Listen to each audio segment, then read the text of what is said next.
자, 그러면 계속 이어서 가도록 하겠습니다. 자, 여러분들 교재는 24페이지에 나와 있는 부분이네요. 자, 24페이지에 보시게 되면 종합부동산세 개정 내용 나와 있죠? 네. 자, 뭐 보유세가 올해 뭐 많이 지금 늘어났다. 뭐 이제 이런 이야기들 많이 하는데 뭐 재산세 자체는 늘어난 건 없습니다. 근데 이제 종합부동산세가 늘어났죠. 그것도 일단 공정시장가액 비율이 늘어났죠. 매년 올라간다고 보시면 돼요. 그리고 이제 법인 같은 경우에는 이제 6억 원을 빼주는 게 없어졌고, 법인은 무조건 그냥 공시가격에다가 95% 계산하는 거. 그렇게 해서 계산이 이제 이루어진다라는 건데, 뭐 별로 뭐 중요한 내용은 아닙니다. 그냥 여러분들께서 알고 계셔야 될 것은 종합부동산세가 어마어마하게 늘어났다라는 거. 자, 그 다음에 세율도 엄청나게 늘어났죠. 세율 자체도. 그래서 자, 여기 같은 경우에는 우리가 그냥 1주택자를 소유하고 있거나 아니면은 비조정 대상 지역의 2주택이거나 이러한 상황이면은 지금 0.6%까지 지금 올라가서 최대 3%까지 올라갔고, 조정 대상 지역의 2주택만 가지고 있거나 아니면은 전국적으로 3주택 이상을 소유하고 있으면은 6%까지 나오죠. 어마어마하게. 대신 법인은 이제 올해부터는 법인은 좀 이따 말씀드리고, 지금 개인 같은 경우거든요. 개인 같은 경우고 상한도 어마어마하게 올라갔어요. 상한도요. 그러니까 기존 150%에서 200%, 300%로 나눠져 있던 게 이제 300%로 아예 통합이 됐죠. 이 구간이. 하여간 매년 세금만 내게 생겼어요. 법인은 이제 올해 같은 경우에는 세율 자체가 아예 비례세로 아예 동일해져 버렸고요. 누진세 구조가 아니라 아예 비례세가 돼 버렸고, 상한 자체가 아예 없어졌어요. 법인 같은 경우는. 그러니까 법인한테 법인을 가짜 법인을 만들어 가지고 페이퍼 컴퍼니를 만들어 가지고 재산을 이전을 시킨 다음에 분산시키는 방법을 아예 차단을 시키는 거죠. 쉽게 말하면. 그러니까 아까 취득세도 법인 같은 경우에는 지역에 관계없이 무조건 12%예요. 법인이 취득을 하면. 그리고 법인이 취득을 해서 가지고 있으면 상한 자체가 없어져요. 그러니까 세금이 작년에 1,000만 원 냈다가 올해 6천만 원 나와도 다 내야 돼요. 그러니까 법인 만들어 가지고 뻘짓거리 하지 말란 소리예요. 쉽게 말해서. 자, 그 다음에 우리 1세대 1주택자에 대해서 장기보유 세액공제하고 연령별 세액공제 있죠? 자, 요건 혜택을 줬죠. 혜택을 확대시켰죠. 그래서 원래 연령별 세액공제가 10%, 20%, 40%였는데 10%씩 추가해서 20%, 30%, 40%입니다. 그리고 장기보유 세액공제하고 합쳐가지고 우리가 공제를 해주는데 최대 70%까지 해줬어요. 근데 최대 올해부터는 80%까지 가능하죠.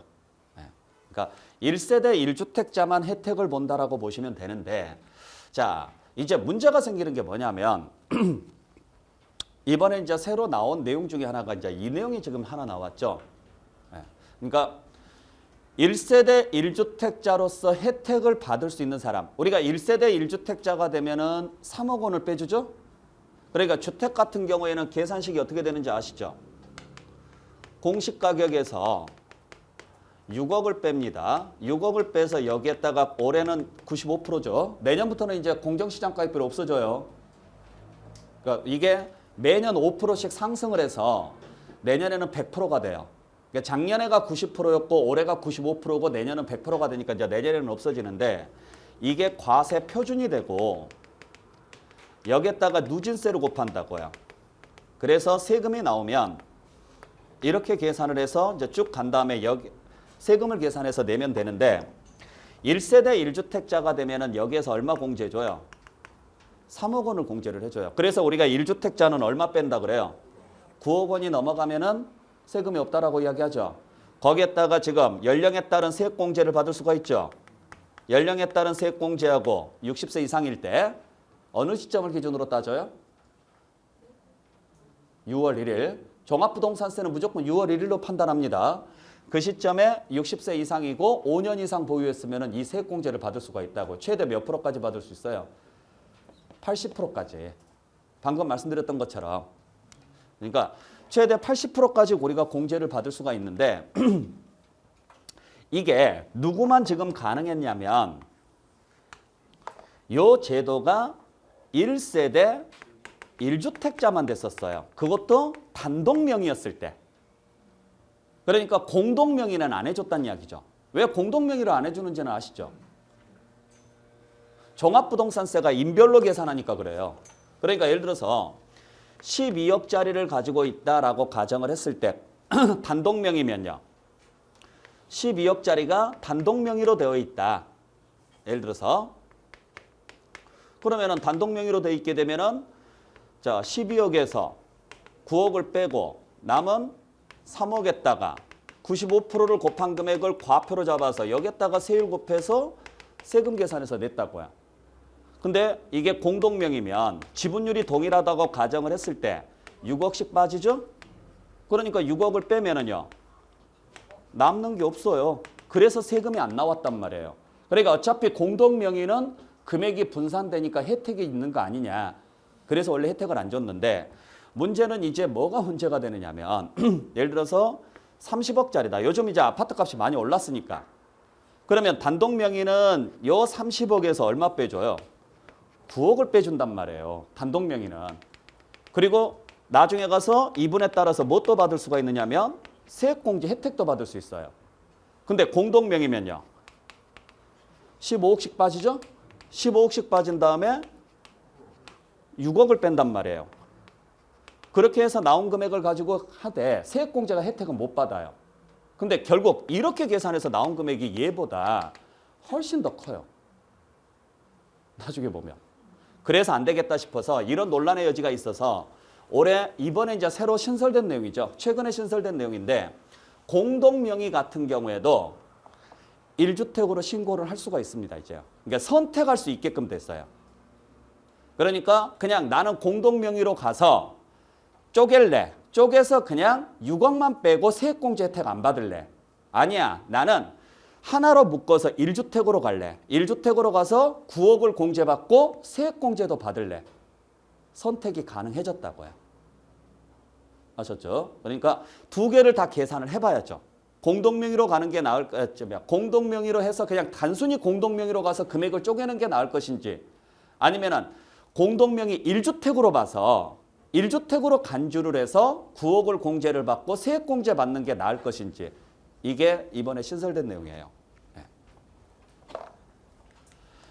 자, 그래서 그런 내용으로 보시면 되는데 만약에 1주택, 공동명의 1주택에 대한 혜택을 받고 싶으면 9월 달에 신고하셔야 됩니다. 나는 공동명의 1주택으로 갈래. 그러면은 1주택자로 봐서 9억 원을 빼고 세액공제 혜택을 주고 그러니까 연령이 좀 있으시고 오래 보유하고 있었다면 공동명의인데 그러면 공동명의 1주택으로 가는 게 나을 수도 있죠. 나는 그게 아니야. 나는 어차피 세액공제 받을 것도 별로 없고 왜냐면 세액공제가 지금 최대 몇 프로까지 나와요? 80%까지 최대.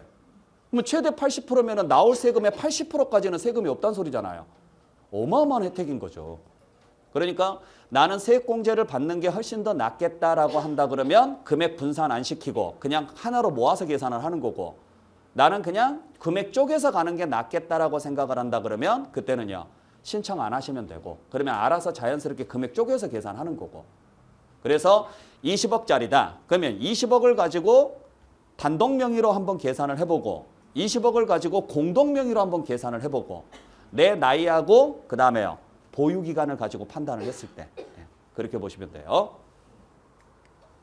자, 그래서 이게 이제 올해 개정된 내용인데 자, 그러면 문제는 이제 뭐가 문제가 지금 생기는 거냐면 그렇다 그러면은 예를 들어서 공동명의 1주택으로 간다라고 했을 때 연령을 누구 걸로 잡을 것이냐. 요게 문제가 생기잖아요. 어떤 분은 예를 들어서 부부인데 부부 공동명의인데 한 분은 72세고 한 분은 64세다. 이럴 수 있죠? 그러면은 누구 걸로 가야 되느냐? 당연히 72세로 가시는 게 좋겠죠. 그래서 그 기준을 잡아줬어요. 그래서 어떻게 했느냐? 지분율이 큰 자로 가요. 그러니까 당연히 지분율이 큰 자는요. 연령이 높으신 분으로 잡으셔야 돼요. 아시겠죠? 네. 만약에 지분율이 같다. 5대5로 같다. 그러면 둘이 알아서 선택하면 되니까 그건 상관이 없죠. 네. 자, 그래서 그 정도 보시면 되고 자, 그 다음에 이제 요게 문제죠. 합산 배제되는 임대주택.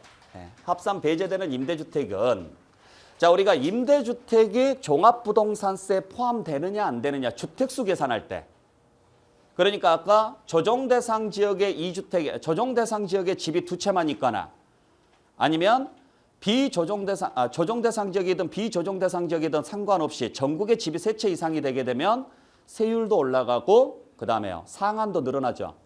그때 주택수에 포함할 거냐 말 거냐에서 임대주택은 들어가요, 안 들어가요? 임대주택은 원래 안 들어가죠? 물론 그 임대주택이 주택수에 포함이 안 되려면 이 조건을 다 충족을 하셔야 돼요. 이 조건을. 그중에 이제 가장 기본적인 게 사업자 등록을 내셔야죠. 그것도 한 곳에만 내면 안 되고 두 군데 다 내야 돼요. 구청에다 한번 내셔야 되고 세무서에다 한번 내셔야 되고요. 그러니까 이 두 개를 다 내려면 일일이 찾아갈 필요 없죠. 사이트가 있잖아요. 여러분들 교재 보시면 나와 있을 거예요. 그 사이트가. 뒤쪽에 보시면은 지금 그 나와 있는데 71페이지에 보시면은 나와 있는데 렌트홈이라고 있어요. 71페이지에. 여기서 여러분들 사업자 등록을 신청을 하게 되면은요. 국세청하고 다 같이 다 들어갑니다. 구청이랑 세무서랑 다 들어갑니다. 동시에. 그러니까 따로따로 갈 필요 없이 그냥 여기에서 바로 신청하시는 게 가장 효율적인 방법이에요. 자, 그리고 기준 시가가 6억 원 이하이거나 지방 같은 경우에는요. 3억 원 이하였을 때죠. 그 다음에 계속적으로 장기임대야죠. 장기임대야 될 것이고 그 다음에 보증금 증액 제한이 5%. 요건 꼭 지키셔야 되고요. 보증금 증액 제한이. 자, 근데 문제가 생기는 게 지금 작년에 민간임대주택법 개정됐죠. 개정된 내용이 뭔지는 아시죠? 단기임대주택 없어졌어요. 그죠? 이제 단기임대주택 폐지가 됐고 장기임대주택도 몇 년으로 늘어났어요? 10년으로 늘어났고 그 다음에 장기임대주택도 등록 안 되는 게 있죠. 아파트는 등록 안 됩니다. 이제. 무슨 말인지 아셨죠? 그러니까 이제 아파트 같은 경우에는 무조건 주택수에 다 들어간다라고 보시면 돼요. 어차피 임대사업자 등록 안 되니까. 네. 자, 그랬을 때 잘렸네. 네. 작년 8월 18일 자, 개정 조치에 의해 가지고 우리가 지금 판단을 좀 해봐야 될 게 몇 개 있네요. 자, 판단을 좀 해봤을 때 지금 신고, 자, 임대사업자 신고가 가능하냐 안 되느냐 단기는 무조건 다 폐지가 됐고요. 여러분들 교재는 29페이지에 나와 있어요. 29페이지 제일 밑에 보시게 되면 양가로 4번에 나와 있죠. 예, 자, 단기임대주택은 전부 다 이제 폐지가 됐고 그 다음에 장기임대주택은 가능한데 매입임대주택에서요. 아파트는 제외합니다. 그 내용을 여러분들께서 좀 보셔야 돼요. 그래서 다음 장 넘겨보시게 되면 자 8월 18일 기준으로 지금 판단을 하시면 돼요. 8월 18일 기준으로 판단을 했을 때 신규로 장기임대주택이 안 되니까 아파트는 신규로 장기임대주택이 안 되니까 이제 합산 배제가 불가능해지고요. 그러니까 지금은 이제 장기임대주택에 등록이 안 된다고 아파트는요. 아셨어요? 네. 그 다음에 기존 등록권의 의무임대기간 종료일로 등록이 자동 말소되므로 말소 전까지는 가능하고 말소 전까지는. 네. 그 다음에 2018년 9월 13일 9.13 대책이죠. 그러니까 이게 날짜가 그지 같은 게 그 앞으로 가시면 28페이지에 그 중간에 보시게 되면 주의사항이라고 지금 나와 있을 거예요. 날짜 3개 지금 판단하시라고요. 보셨어요? 보시게 되면 하나는요. 2018년도 3월 31일 기준 또 하나가 2018년도 9월 13일 이게 9.13 대책이었죠? 그 다음에 2020년 8월 18일 이게 민간임대주택법 지금 개정 부분이란 말이에요. 요 세 날짜 기준으로 해서 임대주택에 대한 기준이 달라져요. 요 세 날짜 기준으로. 그래서 양가로 2번은 3월 31일 기준으로 해서 그 이전에 임대사업자 등록을 했느냐 이후에 등록을 했느냐 그 차이를 지금 설명을 해놨고 오른쪽에 양가로 3번을 보시면은 지금 9.13 대책 이전에 등록을 했느냐 이후에 등록을 했느냐로 지금 비교를 해놨고요. 그 다음에 양가로 4번이 이번에 이제 작년에 개정됐던 민간주택임대주택법 특별법 개정으로 인한 부분 그 효과를 지금 설명을 하고 있는 거죠 지금. 자, 그래서 다시 30페이지로 가볼게요. 자, 어차피 지금은 우리가 2021년도니까 자, 2021년도니까 일단 2021년도는 무조건 아파트는 안 된다라고 생각하시면 되고 단기는 없어졌다라고 생각하시면 되고 그러면 이제 9.13 전으로 갈 거냐 9.13 이후로 갈 거냐의 문제예요. 그랬을 때 9.13 이전에 취득한 주택 같은 경우에는 자, 합산 배제가 가능하려면 몇 년 장기 임대주택을 하셔야 되느냐면 10년. 기존 임대주택 같은 경우에는 기존 임대 등록을 하신 분들 같은 경우에는 합산 배제 말소 전까지는 가능하고 말소가 되더라도 몇 년 하게 되면요. 10년 다시 등록을 하게 되면 가능하고 9.13 이전에 뭐가 됐으면 취득한 주택 같은 경우는요. 근데 9.13 이후에 취득한 것 같은 경우에는 조정 대상 지역 같은 경우는 이제 아예 안 되죠. 그러니까 그 집이 언제 취득했느냐를 지금 잘 보셔야 되는데 9.13 이전에 취득한 집이면 장기임대 등록이 가능합니다. 물론 아파트는 안 돼요.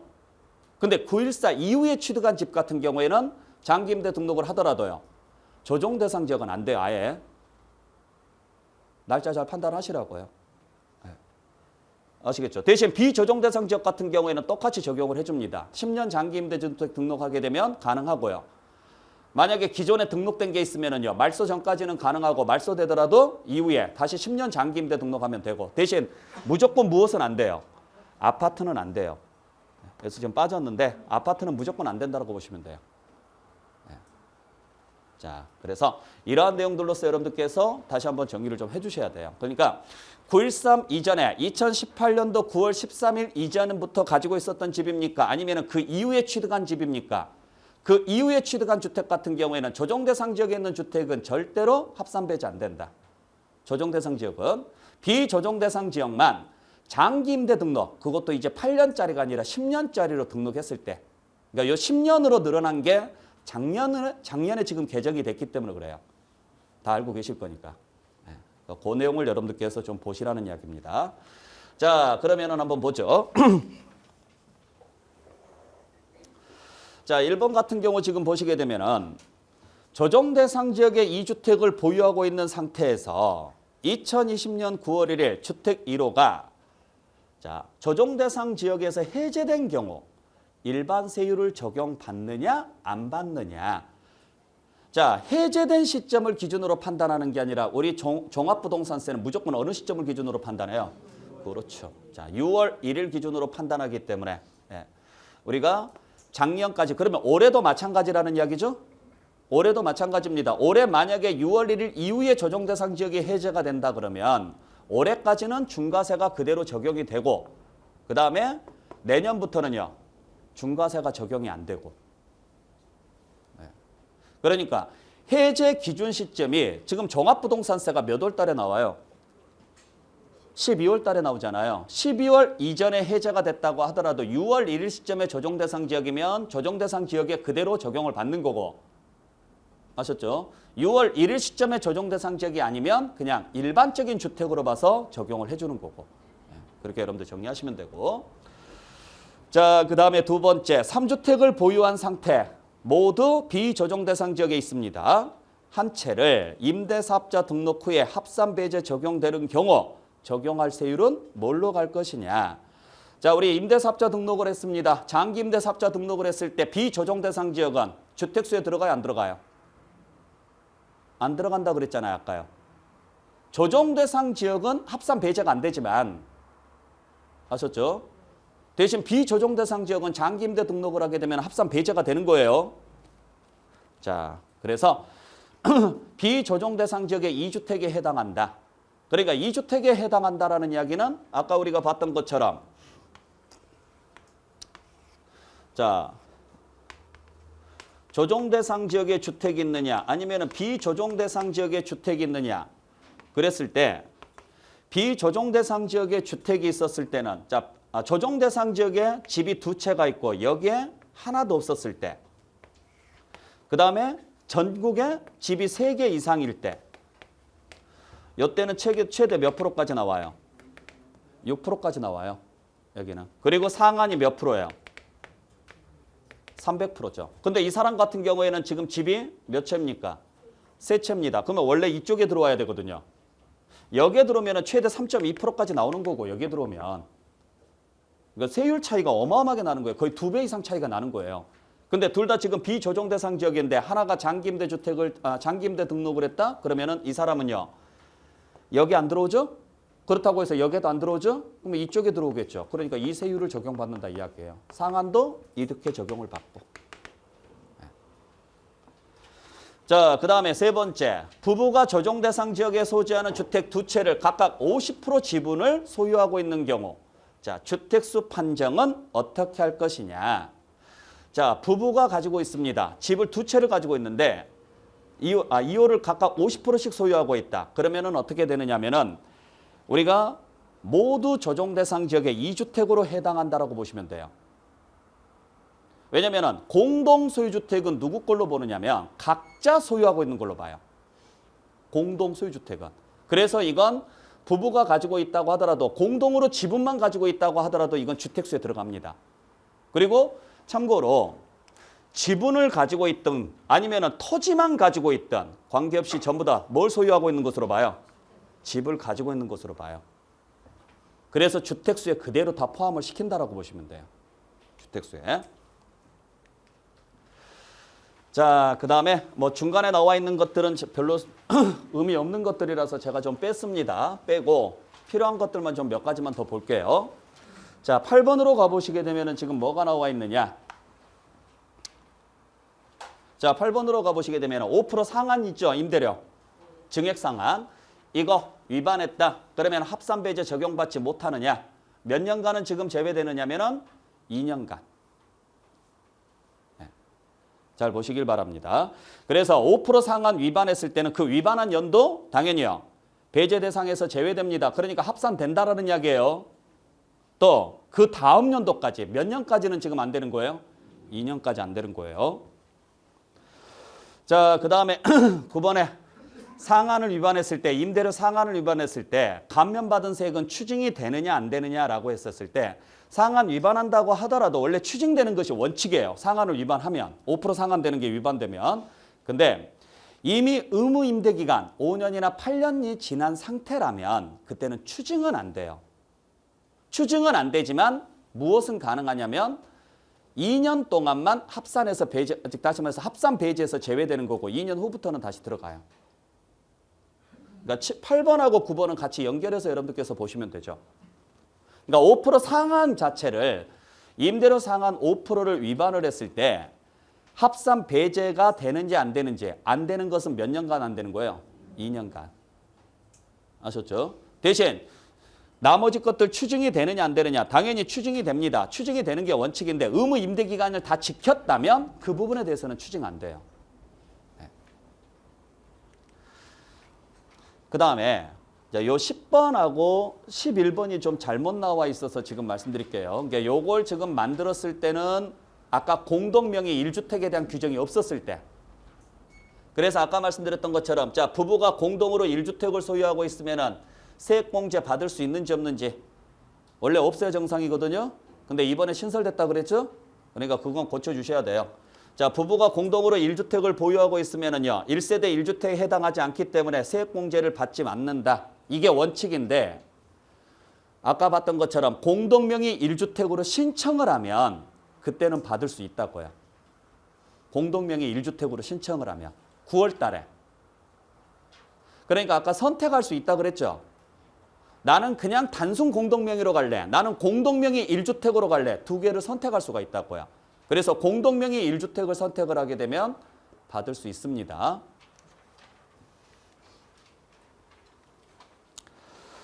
자, 그 정도 보시고. 그리고 다음 장에 넘겨보시면은 자, 11번. 자, 11번에 지금 제가 뭐 칠판에는 없는데 종합부동산세 계산 시 고령자 공제하고 장기보유 세액 공제 받을 수 있는 1세대 1주택자의 범위는 어떻게 되느냐. 세대원 중 한 명만이 1주택만을 소유하고 있는 경우여야 된다. 이렇게 돼 있는데 여기 이제 하나 더 추가되죠. 공동명의 1주택도 포함해서. 공동명의 1주택도. 자, 그 다음에 12번을 보죠. 자, 12번을 보니까 뭐가 나와 있느냐면 합산 배제 임대주택의 임대사업자 지위를 상속을 받았습니다. 그러면 기준시가, 즉 공시가격은 어느 시점으로 판단할 것이냐. 자, 공시가격은 6월 1일 기준으로 따지는 거 아니에요. 그러니까 아까 조정 대상 지역이냐 아니냐는 언제로 따졌어요? 6월 1일로 따졌죠?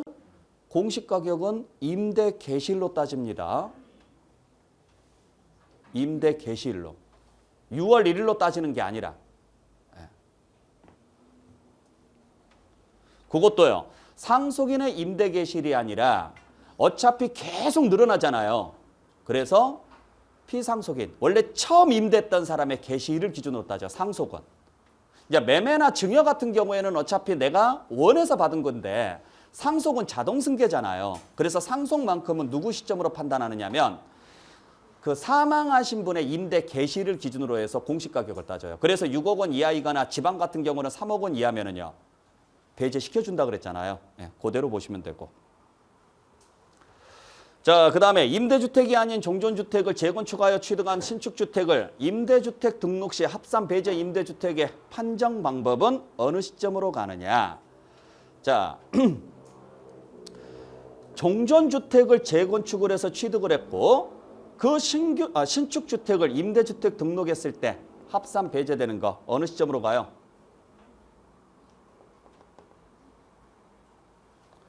자, 보시게 되면 지금 뭐라고 돼 있습니까? 종전주택이 합산 배제 임대주택이 아니죠. 왜? 지금 기존 주택이 처음부터 임대주택이었어요? 아니었어요? 아니었잖아요. 임대주택이 아닌 종전주택이잖아요. 이걸 뭐 했어요? 재건축한 거예요. 그러면은 처음부터 얘는 종전주택 자체가 기존에 있던 주택 자체가 합산 배제주택이 아니었기 때문에 그냥 나중에 등록을 하더라도 합산 배제 안 돼요. 잘 보셔야 됩니다. 그래서 신축주택의 공시가격을 가지고 따진다. 즉 기존에 있던 주택의 공시가격을 가지고 따지는 게 아니라 다시 이걸 만들어서 이걸 지금 뭐 했으니까요? 임대사업자 등록을 냈으니까 종전주택의 공시가격이 아닌 무슨 주택의 공시가격으로 가야 돼요? 신축주택의 공시가격으로 가는 게 맞죠. 자, 그 다음에 16번에 보시게 되면 자, 지금 아파트를 장기 매입 임대주택으로 등록했을 때 합산 배제 받을 수 있어요, 없어요? 못 받죠. 아파트는 안 된다 그랬잖아요. 네. 그러니까 아파트 자체는 이제 장기 임대 등록 자체가 안 된다라고 보시면 돼요. 네. 자, 그 다음에 19번을 보죠. 자, 19번을 보시게 되면은 단기 임대주택으로 등록한 오피스텔이 임대 의무기간 만료로 임대사업자 등록이 말소되었는데 다시 장기 임대주택으로 등록을 하면 합산 배제 계속 받을 수 있느냐. 아파트가 아닌 나머지는 가능합니다. 그러니까 오피스텔은 가능하다는 이야기죠. 아파트가 아니니까. 뭔만 지금 장기 임대 등록이 안 되는 거예요. 아파트만. 자, 그 다음에 20번을 보죠. 아파트 외의 주택은 지금이라도 장기 매입 임대주택으로 등록하면 합산 배제되느냐. 아파트 외의 것은 돼요, 안 돼요? 된다 그랬죠? 네, 된다라고 보시면 되고. 네. 물론 9.13 대책에 의해 가지고요. 9월 14일 이후에 취득한 것들은요. 조정 대상 지역에 들어가 있는 것에 한해서는 장기 임대주택을 등록을 하더라도요. 안 돼요. 아까 그랬었죠? 자, 장기 임대주택이 안 되는 것은 일단 장기 임대주택 자체가 안 되는 것은 아파트. 단기 임대는 이제 없어졌으니까 놔두고. 그 다음에 9.13을 기준으로 해서 9월 13일 이전에 취득했던 것들은 가능하지만 9월 13일 이후에 취득했던 것 9.13 정책이 뭐예요? 조정 대상 지역이냐 아니냐 이 정책이라고요. 9.13은. 그러니까 9월 13일 이전에 취득했던 것들은 조정 대상 지역에도 가능하지만 9월 14일 이후에 취득했던 것들은요. 조정 대상 지역은 아파트가 아닌 일반 주택을 장기 임대 등록을 하더라도 안 된다고요.